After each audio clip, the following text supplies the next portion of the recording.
Mathilde! Hey!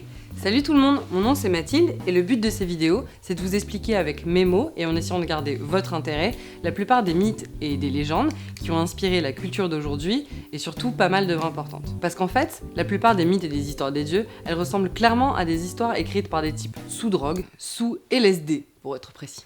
Aujourd'hui, on va commencer avec mon histoire préférée, celle qui en même temps me gave le plus et vous allez vite comprendre pourquoi, celle de Jonas. Je vous place le truc, en fait Jonas c'est un saint, donc dans l'idée un pote de Dieu, il est dans l'Ancien Testament, c'est un prophète, donc en gros Jonas il pèse très lourdement. Sauf qu'en réalité c'est un gros quiproquo.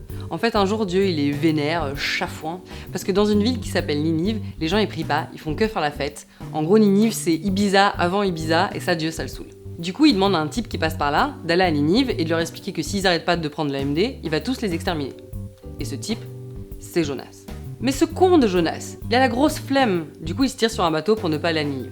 Ce qui est complètement abusé. Enfin je sais pas, hein, mais si Dieu me dit « va à Ninive », je vais à Ninive. Je suis pas une experte en Dieu, mais tout le monde sait que le gars c'est une sorte de Père Noël. Il sait si t'as été gentil, il sait si t'as été méchant, sauf qu'au besoin, pas comme le Père Noël, il peut te tuer.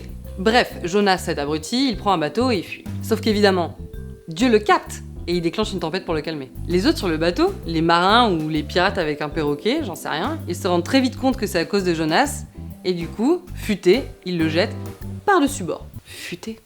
Et c'est là qu'on voit que Dieu c'est pas n'importe quel tocard. Il envoie une baleine, un gros poisson en fait, qui en toute tranquillité, posé, avale Jonas, comme ceci. Ça vous fait pas penser à quelque chose?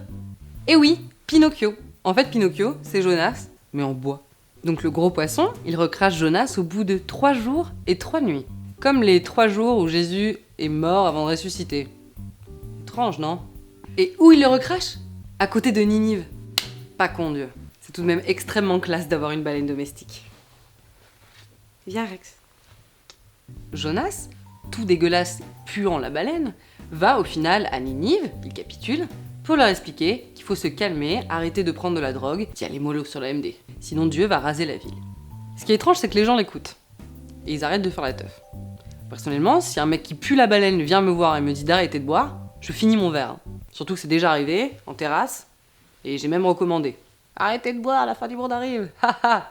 Gin tonic.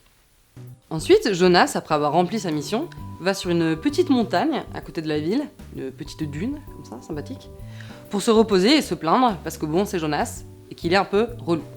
Dieu arrive, et gentil lui fait pousser un arbre pour qu'il soit vraiment à l'aise blaise. Puis, parce que c'est pas parce qu'on est Dieu qu'on n'a pas le sens de l'humour, il fait mourir l'arbre, et il regarde Jonas et lui dit « Arrête de chialer, Jonas !»